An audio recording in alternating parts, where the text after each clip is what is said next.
In today's episode, we're diving into 3 of the dumbest and most tragic ways people have died due to animals, from a woman who ignored every warning and raised a chimpanzee as her own child until it violently turned on her, to a group of thrill-seekers who swam in shark-infested waters despite multiple signs of danger, only for one of them to never return. But first, let's start with the shocking story of Marcus Thompson, June 15, 2023, San Diego Zoo. It was a warm summer evening, and the sprawling 100-acre zoo had just closed its gates at 8 p.m. only. Essential staff remained to monitor the grounds. Deep within the heart of the African savanna exhibit was the lion enclosure, reinforced habitat, home to 6 powerful African lions, protected by 16-foot concrete walls and inward curving fencing. It was considered secure. At its center was Zulu, the dominant male and star attraction since his arrival 5 years earlier. African lions, majestic yet deadly, are apex predators. In the wild, they hunt in coordinated packs and are capable of bringing down prey much larger than themselves. Their lethal strength and speed are unmatched, and even in captivity, their instincts remain razor-sharp.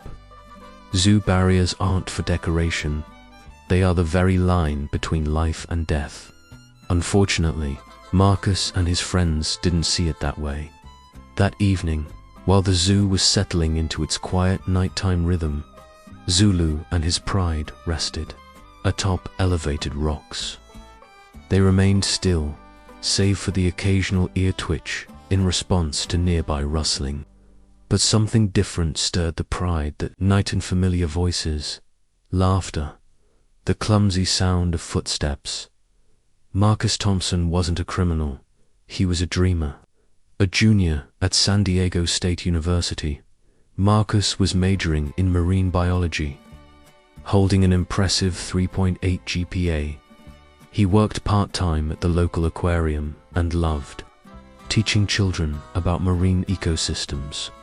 Raised by a single mother who had sacrificed everything for his education, Marcus carried not only his own ambitions, but also the weight of her dreams. Outside academics, he lived for adventure. Marcus was the kind of person who woke up to watch the sunrise, hiked dangerous trails just to feel alive, and dove into freezing waters without hesitation.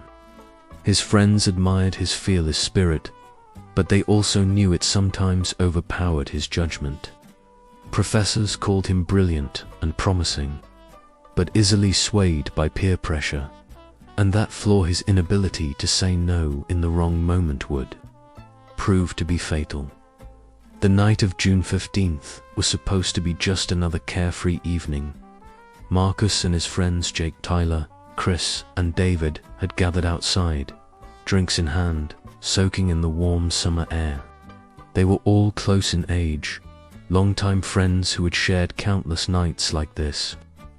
Marcus, the youngest at 23, never let that stop him from keeping up. In fact, he was often the one leading the charge. At first, the night was innocent, laughter, jokes, and the familiar rhythm of friends catching up. But as the alcohol kept flowing, their sense of caution slipped away.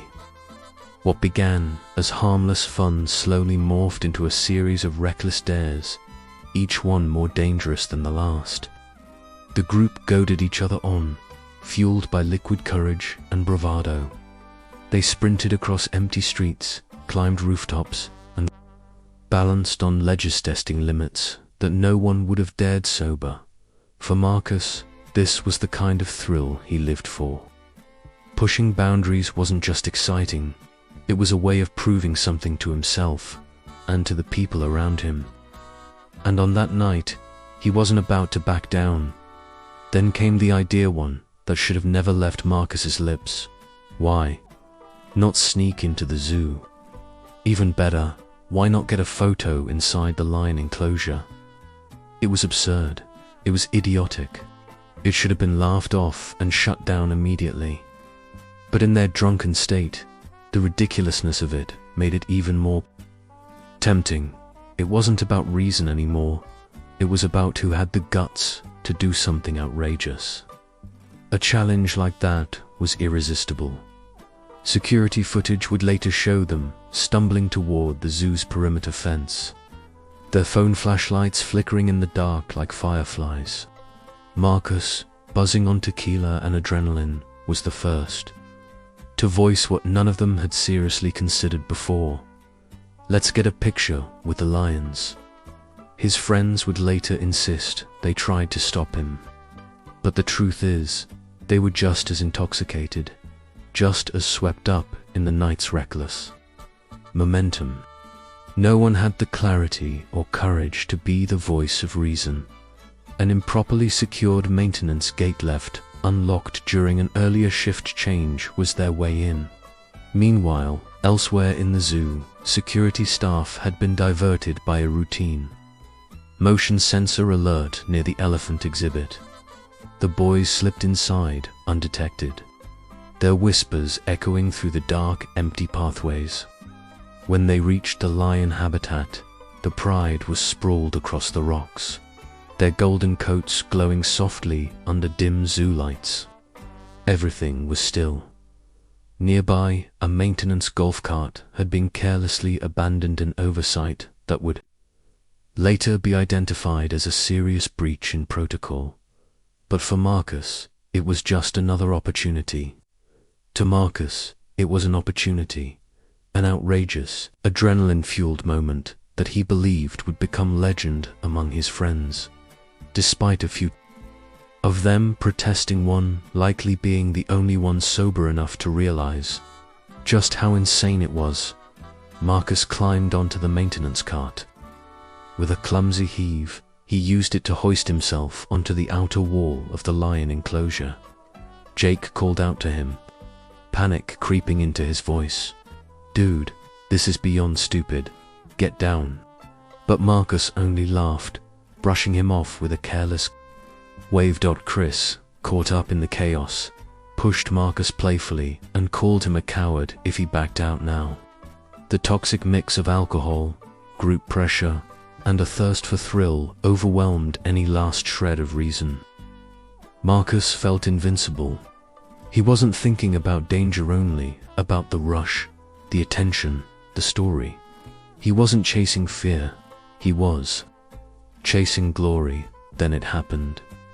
As Marcus tried to steady himself on the narrow ledge of the outer barrier, the alcohol caught up with him.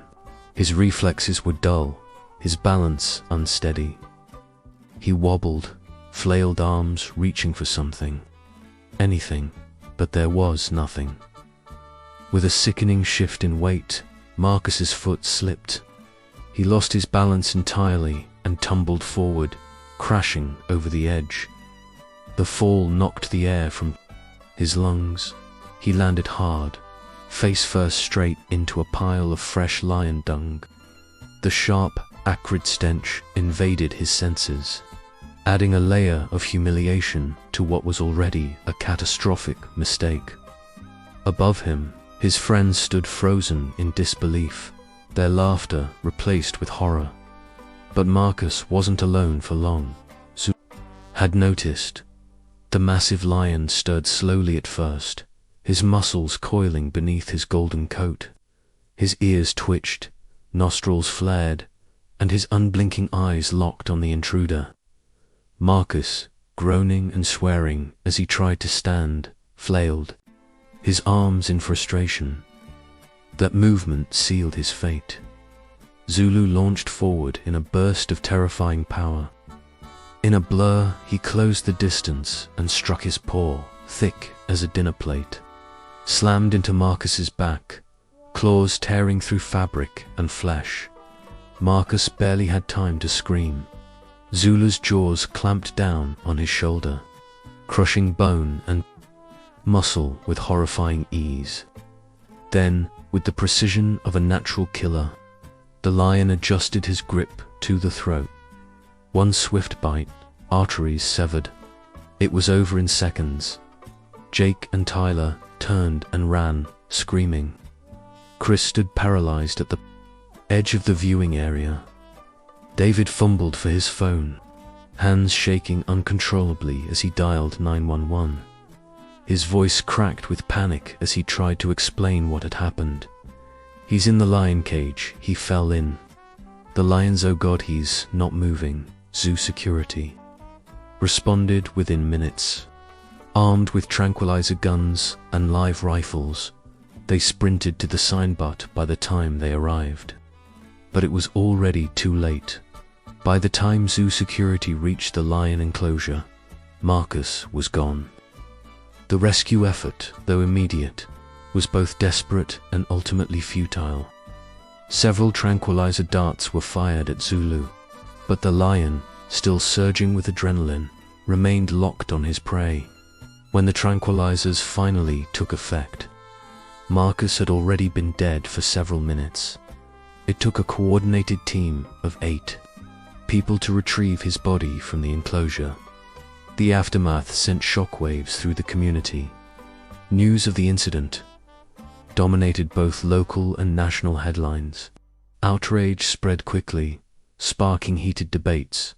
Had the zoo failed in its responsibility to secure the grounds? Or was this purely the result of reckless behavior? Social media erupted with opinions. Some mourned it as a senseless tragedy. Others saw it as a grim example of thrill-seeking gone too far. The San Diego Zoo held a press conference expressing deep regret while defending the facility's safety protocols.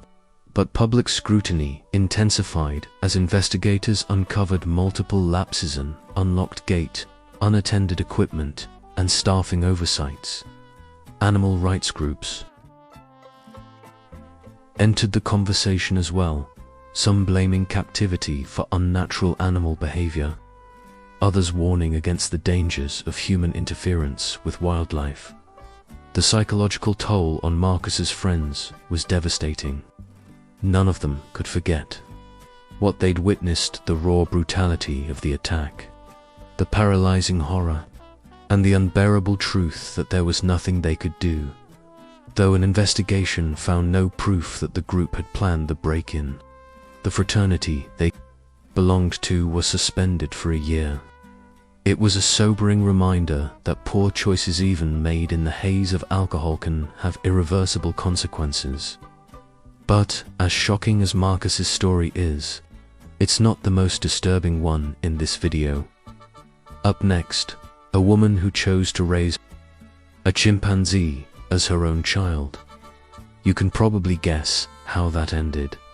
July 9th, 2012, Raleigh, North Carolina.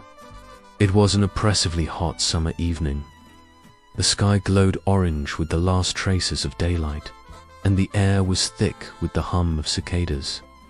In a quiet suburban cul-de-sac, a row of modest houses stood nestled among trees, their driveways filled with cars, their lawns neatly trimmed. It was the kind of neighborhood where nothing ever really happened, where backyard barbecues and barking dogs were the biggest disturbances. At the very end of the street sat a one-story house with glowing windows and an eerie silence just beneath its ordinary exterior. Inside, the Collins family was gathering for dinner, an evening ritual that had gone unchanged for years. The home had been in the family for decades, inherited by 54-year-old Barbara Collins after her parents passed away. Barbara had lived alone for some time, except for one constant companion, Toby, a chimpanzee she had raised since infancy. Her 38-year-old daughter, Rebecca Collins, visited often. A school administrator and single mother, she lived just 15 minutes away. Though she never approved of Toby's presence, she'd learned to tolerate him. After all, Toby had been part of the family for over a decade. Barbara treated him not like a pet but like a son. He wore clothes. He sat at the table. She spoke to him in baby talk and gave him treats like a child. But as Toby grew, so did Rebecca's unease. Also at dinner that night was Matthew Carter, a 41-year-old friend of Rebecca's. He had never met Toby but had heard plenty of stories. He remained polite, but clearly uneasy, well aware of the risks of keeping exotic animals as companions. Barbara, as always, brushed off any concern. "Toby's sweet," she said. "He wouldn't hurt a fly." But that night, something felt different. Toby had been restless all day. He paced by the window, staring outside with an unsettling intensity that made Rebecca nervous. His behavior had been changing for months more. Unpredictable, more aggressive. He had begun reacting violently to loud noises, baring his teeth at unfamiliar guests, even slamming his fists into the walls when frustrated. Neighbors had already reported him escaping 3 times, and tonight, something was about to push him over the edge. Toby had always been unpredictable, but lately, his outbursts were growing more frequent and more dangerous. He had once chased a neighbor's dog down the street. Another time, he hurled a patio chair into oncoming traffic. Each incident brought animal control officers to Barbara's door. Each time, she dismissed their concerns. Despite strict local regulations prohibiting private ownership of exotic animals, Barbara had managed to secure a special permit to keep Toby in her home. She argued that he was well socialized, a harmless companion raised with love. Authorities required reinforced containment, regular inspections, and documented behavioral evaluations. But Barbara was persuasive and, more importantly, persistent. Her belief in Toby never wavered. Wildlife experts warned that chimpanzees, no matter how domesticated, retained powerful primal instincts. Critics of the system insisted the regulations were far too lax. But none of it mattered to Barbara in her eyes. Toby wasn't a chimpanzee, he was family. Still, something dark had been simmering beneath the surface. A tension that pulsed through the walls of their quiet home. A storm building behind Toby's eyes. That night, as dinner was served and small talk drifted across the table, the storm finally broke. Toby had been pacing near the window all evening, his movements sharp and erratic. His breaths came fast and shallow, shoulders rising and falling. His eyes never left the street, scanning, watching. Something had changed in him. Rebecca noticed at first the subtle clenching of his fists, the stiffness in his spine, the way his lip curled just slightly to reveal sharp canines. It was a warning, a silent red flag to anyone trained in primate behavior. But Barbara didn't react. She had spent years convincing herself Toby was different, that he wasn't dangerous, that love could override instinct. She was wrong. The moment came without warning. 1 second, Toby sat still, eyes locked on Matthew. The next, he launched forward, a blur of fury and muscle. Matthew's chair flew backwards as the chimpanzee's full weight crashed into him. Dishes shattered, glass broke. Rebecca screamed, but those sounds were drowned by Toby's guttural, ear-piercing shrieks. The first bite tore into Matthew's face, canines puncturing through skin and bone, ripping his jaw apart in a spray of blood. Toby held him down with terrifying strength, fingers digging into his shoulders, pinning him like prey. Rebecca lunged forward, grabbing Toby's arm, screaming for him to stop. He turned and struck her, an open-handed blow delivered with primal force snapped her wrist on contact. The sharp crack of bone echoed through the kitchen as she collapsed against the counter. Gasping in pain, Barbara shouted Toby's name, voice trembling, but it was useless. He wasn't listening. He wasn't Toby anymore. He was instinct, rage, violence, Matthew, was still conscious barely, his arms flailing weakly in a futile attempt to defend himself. Toby seized one limb and twisted hard until bone snapped and flesh tore. Blood painted the kitchen tiles.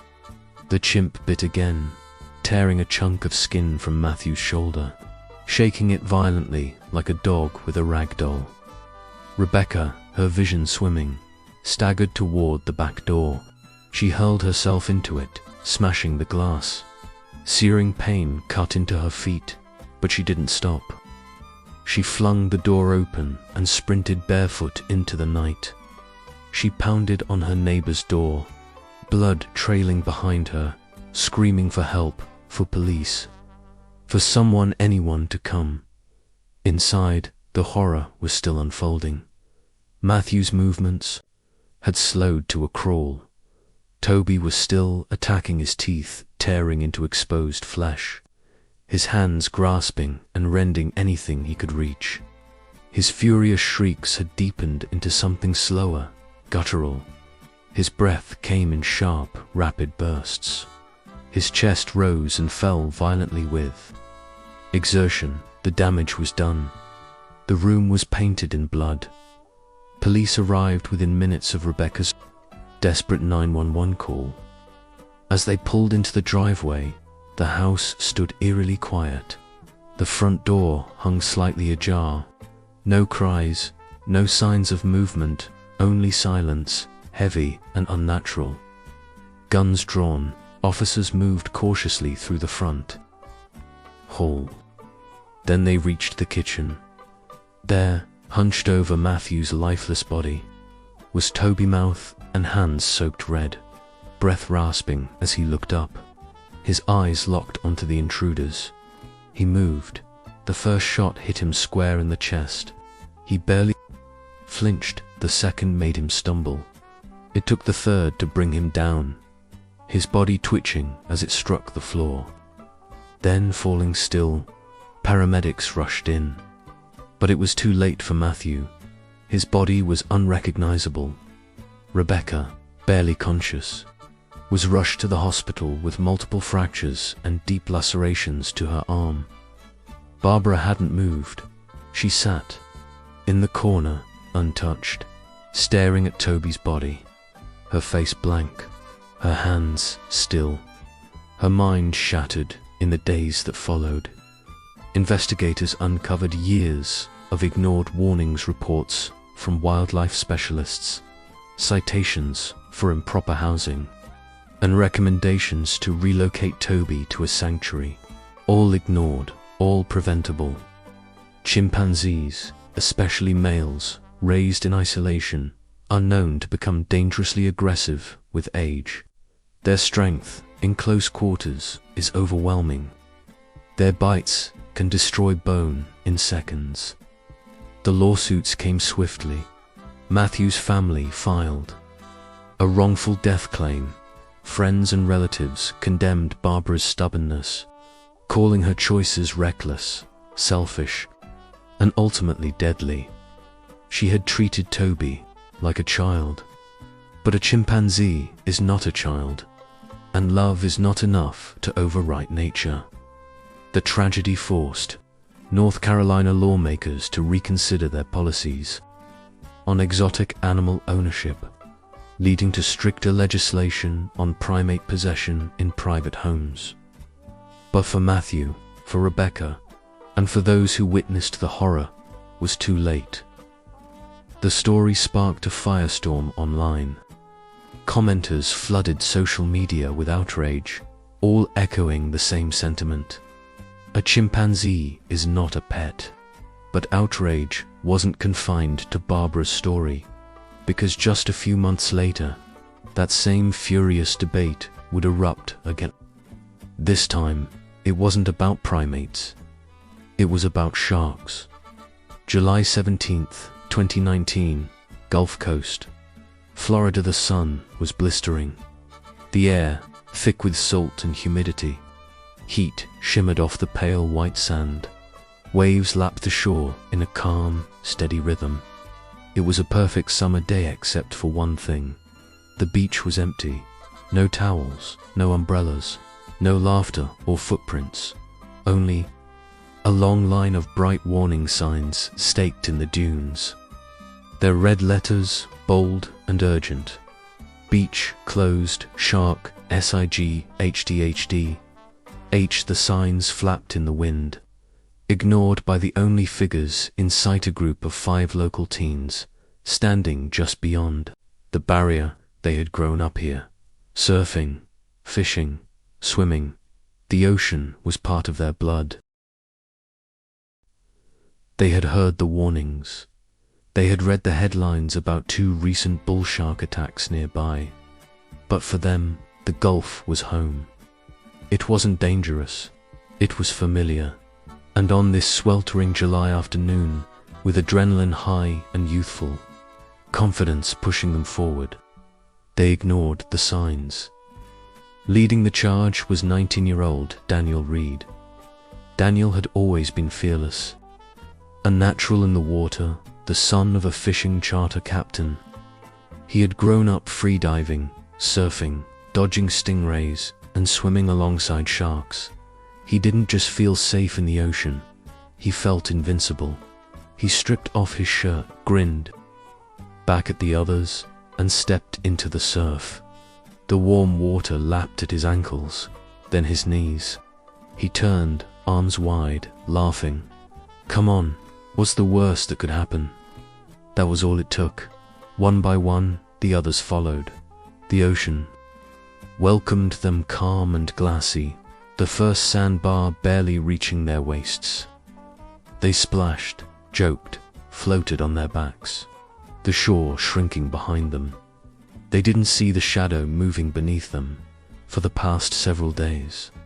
A large bull shark, nearly 9 feet long, over 300 pounds, had been prowling this stretch of coastline, drawn close by dense schools of baitfish stirred up by the warm current.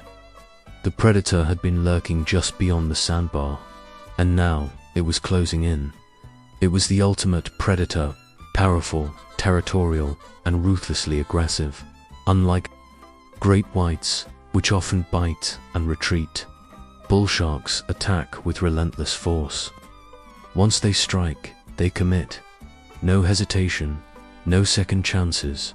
Their jaws crush with over 1,300 pounds of pressure designed to rip through flesh, muscle, even bone. Daniel Reed was the farthest from shore, treading water roughly 150 feet out. As he wiped salt from his eyes, the sun glinted off the surface, momentarily blinding him. The others were closer in, still laughing, unaware of what was circling below. Then the water exploded.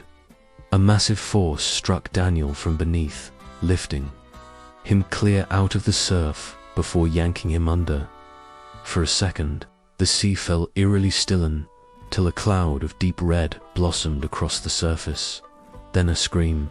Daniel surged back up, thrashing wildly, his arms flailing as his body fought to stay above water. Blood churned around him, his face twisted in agony.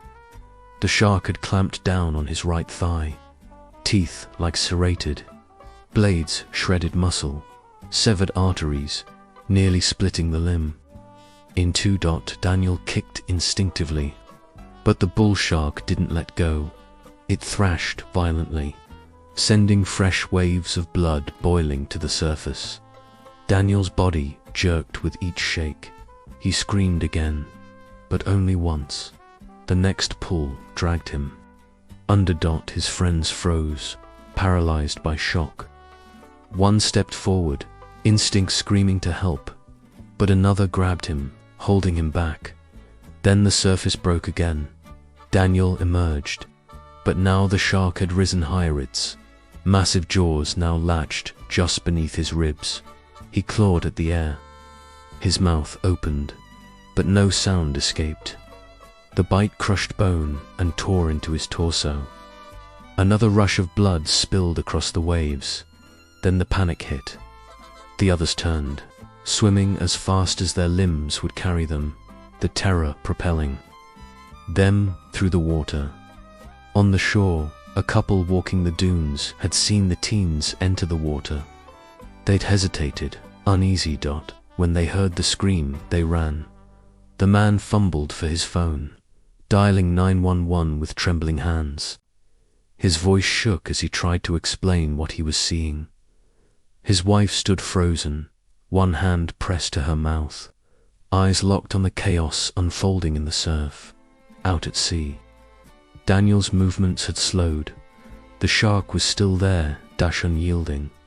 Each thrash of its head tore deeper into him. Then, with one final wrench, it dragged Daniel beneath the surface. He did not come back up. His friends reached the shore moments later, collapsing onto the sand, gasping, sobbing. The couple stood nearby stunned. The woman's hand still covered her mouth. The man's grip on his phone was so tight, his knuckles had turned white. A rescue boat launched from the nearby pier, but it was already too late. Search teams combed the area for hours. There was no body to recover. The sheer size of the gulf and the brutality of the attack left little hope by nightfall. The search was called off.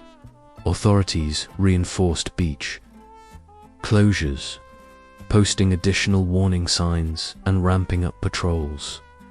Marine biologists confirmed that several large sharks were still actively hunting the area, conditions that made further attacks highly likely. In the days that followed, the community whispered about what had happened. The attack became another tragic reminder of the ocean's power and its indifference. Daniel's family and friends were devastated. Grief quickly gave way to anger. Anger at the decision to go into the water. Anger at the disregard for the warning signs. Local news stations condemned what they called a senseless act of bravado. Officials issued harsh reminders. This wasn't just a tragic accident. It was entirely preventable. A simple wooden cross was planted in the dunes where Daniel had walked into the surf. It stood as a quiet memorial, sobering marker of a life lost, but the ocean, it carried on its rhythm, unbroken, as if nothing had happened. The debate soon followed. Were the warnings clear enough? Were the signs large enough? Was the beach adequately enforced? Some blamed the system, others blamed the teens. But the truth remained. Nature doesn't negotiate.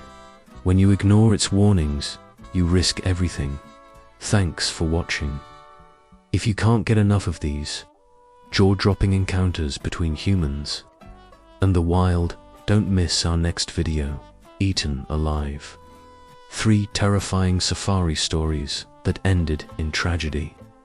Click now and we'll see you there. Stay safe, stay smart, and always respect the wild.